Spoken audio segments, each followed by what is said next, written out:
Breaking right now. Prince Harry's biographer Angela Levin says the Duke is now bullying the cancer-stricken king with his latest demands from Buckingham Palace.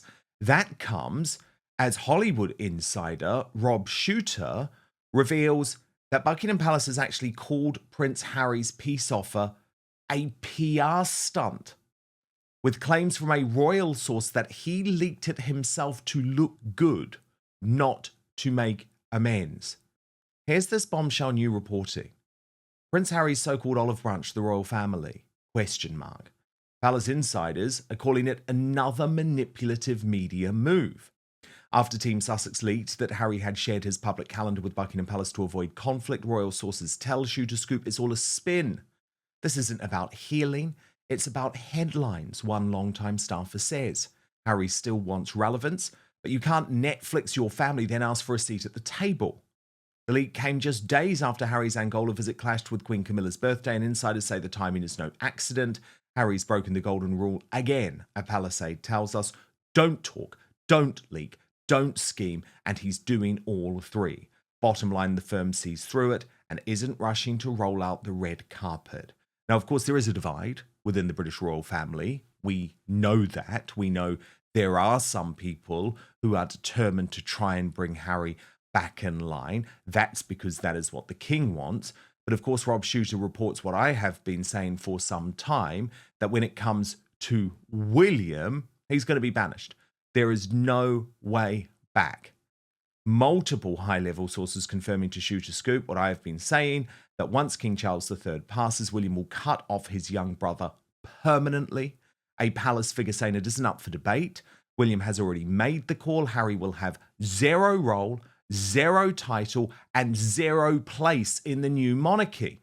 Despite Harry's attempts to reconcile, including a discreet meeting this month, the trust is broken beyond repair. The fact that William and Kate were kept in the dark about the meeting, unforgivable. One insider tells Shooter Scoop that was the final straw. Sources say Harry is hoping to reconnect with his father during a planned UK visit this September, but insiders doubt it will happen, especially with King Charles preparing for a state visit from Donald Trump around the same time. Harry's future in the UK is over, says another source. He's not just being sidelined, he's being cut out entirely. He'll be persona non grata. There's no seat at the table. Not now, not ever. Big news, Outspoken is now available as a podcast too. So please do subscribe wherever you get yours, Spotify, Apple Podcasts, and make sure you rate and review. I'll take 5 stars, if you may. Now, Harry's biographer and Queen Camilla's biographer, our Royal Mastermind Angela Levin, back with us now. Angela, you say what is most shocking about this PR campaign from Prince Harry, as Shooter has revealed at 2, is that he is bullying an elderly man with cancer into giving in to his demands. But you say the king will not be judged for relenting given the threats. So this is very strong language from you, Angela. I completely agree, though. I do believe this is a form of bullying. But can you explain what you've learned? Yes, well, with the bullying, he has made it known. People have said on his behalf that he's not going to change. I mean, that's a terrible thing to say. Surely he is going to change because he's not going to make nasty comments about his father anymore. They're not being cautious about it and say, no, he's really so upset he wants to do it. Is that he's the same. He's not going to stay in the UK. He's not going to be helpful. He's going to demand rather than help. And I think the two things he wants is money, because Mm-hmm. however much they may or may not get from Netflix, he will still need lots of money. And the other thing is to learn what's actually in detail wrong with his cancer. So that way he can sell that, make an absolute fortune. He can go back to the Netflix, which is actually they're hovering around politely to see if they could get another story about the king's health. And Harry will sell it with a blink, not a blink in the eye, because That's what he wants. He's not interested in him. If he was interested, he wouldn't have all this nasty material that's going round. In May, that terrible interview with the BBC. How can you say you want to make amends with your father and then go and actually say how revolting he is? And also, who does he think he is that if he does get to see the king, which I hope he doesn't, is that he's saying William can't come and nor can Camilla. Now, what right has he got to say that? He hasn't come out of the I am a prince role. I mean, although he does nothing powerful with Meghan there, but that's because he loves her and she organizes him. But actually, he still feels that he's very, very important. Well, we all know with all this time, he's not. People are fed up with him, don't want to know, don't want to give him jobs. I mean, which charity would now like to have him when he's being so awful about his father? Plus, he's insinuating that Bear 2 could be on its way. Meghan is insinuating that her own life could be on its way. Now that's absolutely disgusting to say that, because if the king sees him, gives him money, tries to be kind, which I hope does not happen, he can bring this out afterwards and be vile. With Meghan, she couldn't care less. She said that she didn't have to sign anything when she married Harry. Nothing. The Queen did actually, Queen Elizabeth did say to him, you must have a sort of signature and, about the money and what you can say and all that. She hasn't had that. So she said, I can do and say anything I like. Now that's hitting back the royal family. It's not anything kind. It's not helpful. It's actually fighting. And don't forget, she has to win. So she can do this, a book about herself, probably full of lies and full about her. I don't think anybody necessarily wants to hear it all over again, but there you are. And I think that I can't understand how people cannot see all that. It's not that he just wants to go in and have a hug. It's absolutely not. It's all about him. He's become a hard nut. He was never like this, but he's been with a hard nut for 5 years and he is a hard nut himself. It's very sad, but there we are. Well, Angela, But you I have was to watch very him taken by the carefully. fact. Well, yeah, I was very taken by the fact because, of course, you spent all of that time with Harry writing the biography of him, where you were granted access. But you say now, Angela, and I was very taken by this. You say there is no gratitude, and the love he had for his father before Meghan came along has gone. Yes. I think people can actually make you be like that if they go on and pick up every detail and remember it and show you, they didn't give you five sausages. One of those are things that he commented about in his first spare book. But, if you watch somebody, you can pick up loads of nasty things, which you can then exaggerate. But, yeah, I mean, I was with him for 15 months, it's a long time. And I was very fond of him. But I can't stand what he's like now. I absolutely can't stand it because there must have been something there inside him which he didn't want to show or didn't show much. And now that's what he's like. So it's very different. And let me tell you, one of the things that was extremely moving, he was asked to work on Today programme just before Christmas and invite people that he wanted and have a nice chat to them. So he could have had anyone there. He had Obama there and he had his father there. And him with his father was the longest discussion. They sat there and Charles was teasing him and he was teasing his father. And he said very nicely, it was very relaxed. He said very nicely to his father, when I was 17 or 18, I thought you didn't know anything. And when I got a couple of years older, I thought, my goodness, he's earned a lot, which is a standard thing, but very sweet. And he said, I learned to come to you about all sorts of things, and you always had time for me. You always listened to me. And I'm so grateful for that. Hello, where was Meghan? Not there. Would he say that now? Never. Angela, Valentine Lowe has been revealing the truth about those bullying allegations behind Meghan Markle. Remember, this came out in the days before the Oprah Winfrey interview. This was in an interview with Kinsey Schofield's Unfiltered channel. But you actually came up in one of the discussions where they were pointing out that Harry and Meghan do work with journalists. I'll get you to respond off the back, but let's watch what they had to say first. Because we know that they're willing to work with journalists. I don't know if and authors. I've had Tom Quinn tell me specifically that they've reached out to him and said, let us know next time you're working on something, and we'd love to contribute. We know that they secretly worked with Omid Scobie. Yeah. At the time, Meghan suggests to Harry, you should sit down with Angela Levin for her book. I imagine that they are kicking themselves over that today.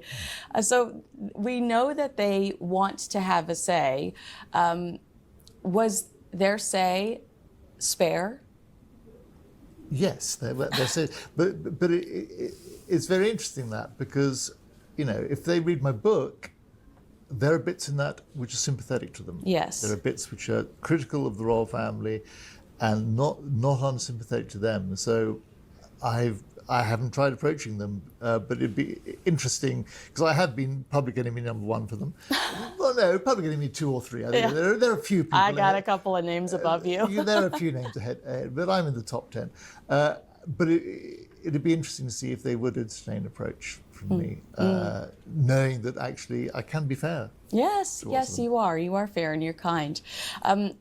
Angela Levin, what did you make of that?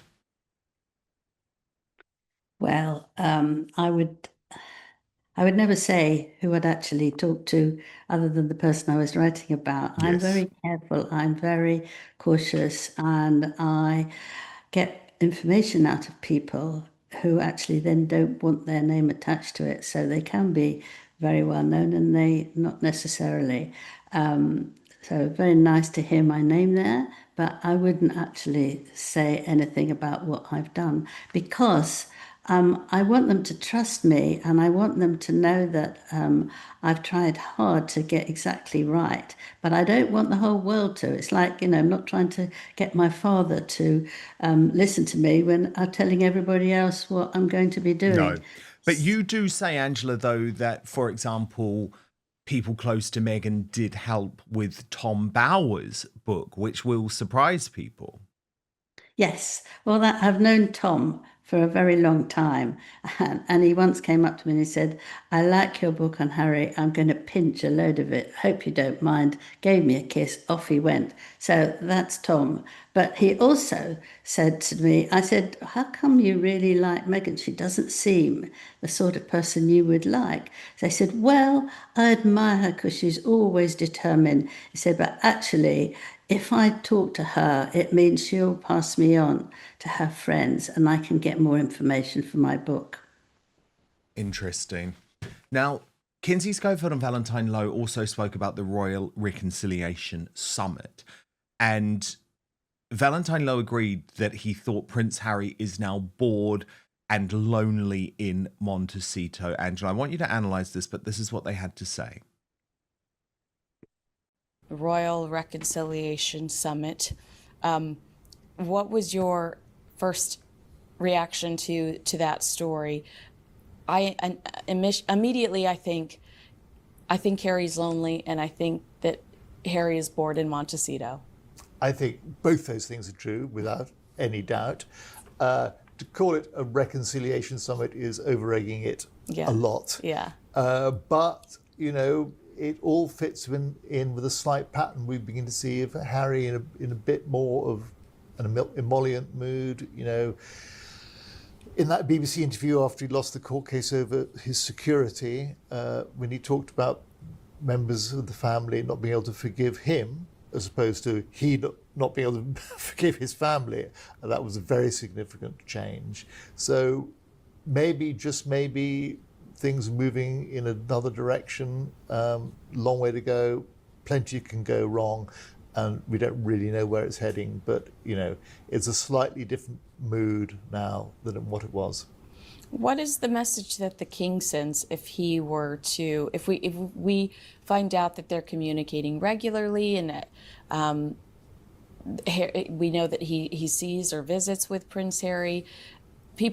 I know that the royal reconciliation, I'm jumping the gun. It's too soon, and I probably shouldn't be using those words. But people will assume, if they know that the king and Prince Harry are communicating or that they're visiting with one another, I know my audience will be like, oh, he's back in the fray, or he's back in the mix. Yeah. What's the message that the king is sending to not only royal watchers that are very dedicated to this family and invested in this family, but also working, duty-fueled members of the British royal family, by having any communication with Prince Harry without Harry taking any accountability for the hurt he's caused the family in the last few years of the Great Escape? The message he's sending is that he loves his son and he doesn't want his last years to be full of pain and rancor. Oh my gosh, what a grown-up, appropriate response. But first, these days we're living through economic whiplash, soaring prices, vanishing savings, and headlines that seem designed to confuse more than inform. Now, we're told this is all normal, that history's been rewritten for our own good, and that embracing these changes is the only path forward. But every outlet tells a different version of reality, and the so-called fact checkers are just enforcing the approved narrative. But luckily, there's a solution. It's ground news. Hands down, the easiest way to stay informed, because it cuts through all the spin, all the bias, so you can actually see what's going on and then make up your own mind. So I have it on my phone, as an app, and in my bookmarks online, because it's become so essential to my daily life. See for yourself, by the way, at ground.news/outspoken. But I want to show you this incredible website and app in action before I tell you about today's deal. So let's use the very controversial story of the UK pop star, washed up pop star that is, using her BBC podcast with fellow presenter and close friend Mikita Oliver, equally awful, claiming she doesn't know how many abortions she's had before settling on 4 or 5. So what Ground News allows you to do is clearly in one place over 60 sources, 67 sources in fact, covering the story. And then it instantly shows how the story is being covered by the media, broken down by whether the organizations lean to the left or the right. This is what's called the bias distribution chart. Then you scroll down and can literally see every headline about the story immediately, along with the political bias and ownership of the publication. So most of the coverage here is from outlets on the right, because the left decided to shy away from covering such casually offensive comments. When looking at the headlines individually, the left-wing outlets that did cover the story tried to do so with sympathy. We Got This Covered praised her for challenging taboos. The Daily Mirror described it as a heartfelt admission. And Metro News went all out, arguing you can't judge Lily Allen's abortion confession and be pro-choice. But the coverage on the right-leaning outlets, far more strident. Fox News honed on the fact she was laughing during the confession. The Western Journal dismissed her boast as revolting. And The Spectator declared we should be outraged by Lily Allen's 4 or 5 abortions. Now, my favourite feature of Ground News is their blind spot feed, because what this does is every single day surface upwards of 20 stories that receive the majority of coverage from one side of the political spectrum. If you love the news, like I do, this blind spot feed is the best way to get a balanced perspective on what's really happening in the world. So go to ground.news/outspoken or scan the QR code on the screen to subscribe today. And check this out, you will get 40% off the same Vantage plan that I use for unlimited access. That's ground.news/outspoken. But now, back to the show. Angela Levin, do you agree that Harry is bored and lonely in Montecito, and that's a big part of him trying to reconcile? I think he's very angry. I think, as I just said before, that he still thinks he's very important. He's still a prince. He's still very royal. And he's finding out that his life isn't like that. And he feels very upset because he can't get exactly what he wants. He can't go straight through to a conversation with his father. They pushed back. The aides around are not going to make a lot of effort for him. He's just not part of the family. He wanted to go away. He wanted to leave. He's left. And he won't admit that he was really, really upset with himself for doing that or blame Meghan for doing that. He just can't work out how to get out of this mess that he's in. But if he's not going to try to change at all, he's got to change hugely. His apologies, and actually not keep trying to say you've got to apologise to Meghan. He's the one who's got to apologise. He hasn't yet apologised to his father. So he's in a mess. That's all. He's just in a complete mess, and he has to stay there until he works it out. But the trouble with having Meghan right there close to him, watching every movement that he makes, pushing, moving here, there, telling him what he's saying, analysing it, giving him to know giving him the information that she thinks he should hear, and she's negative. Where's her family? Her mother can't actually stand being with her now because she's endlessly moaning and all that. And she's not friendly with her father. She's not friendly with any of the family. So you can't expect her to want a nice, warm family and to join it. She wouldn't join it because she's not going to be walking past Prince Catherine. Certainly not. She couldn't bear it. She often used to try and go before her. The aide would rush and put her back to where she's supposed to be. She's not having any of that because she does think that she's absolutely amazing. Well, she is amazing, but probably not in the way that she hopes. Angela, I want to ask you about a story that I think is quite extraordinary, but I've been very surprised and again, I'll say again, disappointed with the mainstream media coverage of this, specifically the Daily Telegraph and the Daily Mail. Look at this front page. Was the Queen Mother's drinking in pregnancy really to blame for Princess Margaret's troubled life? Now, this has come from a new biography of Margaret, Princess Margaret and the Curse, an inquiry into a royal life that will be released in the US on September the 9th. But it really is quite astonishing stuff. I think highly irresponsible stuff, Angela, if I'm honest. But here's how it's been reported in the Daily Telegraph. Princess Margaret suffered from fetal alcohol syndrome, brought on by the Queen Mother's drinking during pregnancy, a biography has claimed. The syndrome is caused by a developing baby's exposure to alcohol in the womb and can give the child distinctive facial features and cause difficulties with learning, impulse control, and managing emotions. Meryl Seacrest re-examined the princess's personality and personal struggles in light of greater knowledge about the condition. It speculates that the princess, who died in 2002, aged 72, suffered from an invisible disability brought on by the fetal alcohol syndrome. It cites accounts of the Queen Mother's drinking later in life, when it was claimed by a former equerry that during the day she would enjoy gin, 2 parts pink vermouth to 1 part gin, as well as wine and port until the 6 p.m. magic hour when martinis would be prepared. Fetal alcohol syndrome was not well understood until the 1970s, the book states, and it is likely that the young Queen Mother would have not been advised to avoid alcohol during her pregnancy with Margaret. But the book says in the Queen Mother's letters from the time of her pregnancy with Elizabeth II, she writes that she could not bear the thought of wine, suggesting that she may have drunk less when expecting the future Queen. The book puts forward no claim that the late Queen suffered from any condition. Seacrest has looked at Margaret's life and compared it to typical cases of fetal alcohol syndrome. Now 95, the biographer notes that children with the syndrome may typically misbehave and have difficulty regulating their behaviour and emotions.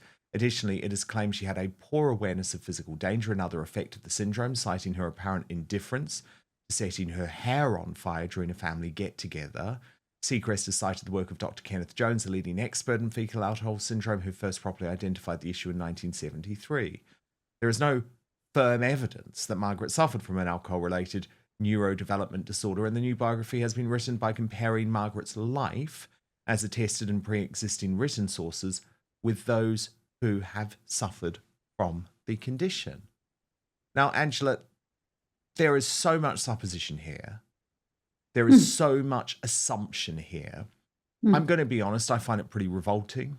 I really do. I mean, why would Prince Margaret suffer from fetal alcohol syndrome if the late Queen Elizabeth II didn't? I know there's that one letter where the Queen Mother said she didn't want to drink wine during the pregnancy of the late Queen. But I think that really breaks the whole thing down. It also is really irresponsible because what they seem to be doing, Angela, is comparing the Queen Mother's love for alcohol in her later days, you know, when she was very, very elderly, and who on earth could blame her, you know, for wanting a few drinks at night when she was in her 80s and 90s. But they have no idea about her actual consumption when she was pregnant with both the late Queen Elizabeth II and Princess Margaret. And I think it's such a disgusting way to treat the Queen Mother, who, of course, we know stayed in London during World War II, you know, was at Buckingham Palace, Angela, as it was bombed, okay, during World War II by the Nazis, so that she could look the East End in the face. I mean, I just think this is gross. I think this is gross. And I think the Daily Telegraph and the Daily Mail are gross for putting it on their front pages. But what do you think? Well, it's Richard Kay who wrote the piece in the Mail. I would trust Richard because he knows masses. And he said the actual claim is very flimsy. It's an unofficial Yes. biography and very flimsy. But I interviewed the Princess Margaret. It was my first royal interview, and I was with her for about 4 hours, and she seemed great to me. I liked her a lot. The only thing was that I stood up and she sat down, and she left me like that for 4 hours, which is quite a long time. But otherwise, it was fine. But I think that Richard spoke to the two children, the Earl of Snowdon and Sarah Chatto, who said they'd never noticed anything in their mother that could actually be like this.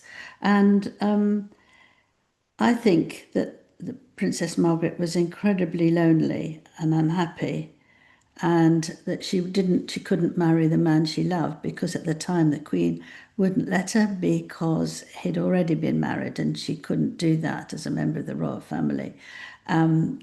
Certainly, similarly to Charles with Camilla, but that's a long way away. And I think that she was just very lonely, and she was a lively woman, and she didn't like it that she was going to be near the top of the line to be a queen or to be very important to look after her sister. That she had no chance because the children grew up and they could do things as well. She was a very sad person, but I don't think that was because of her mother. Have to Fascinating. look at the eyes, but I don't think they look strange in any way.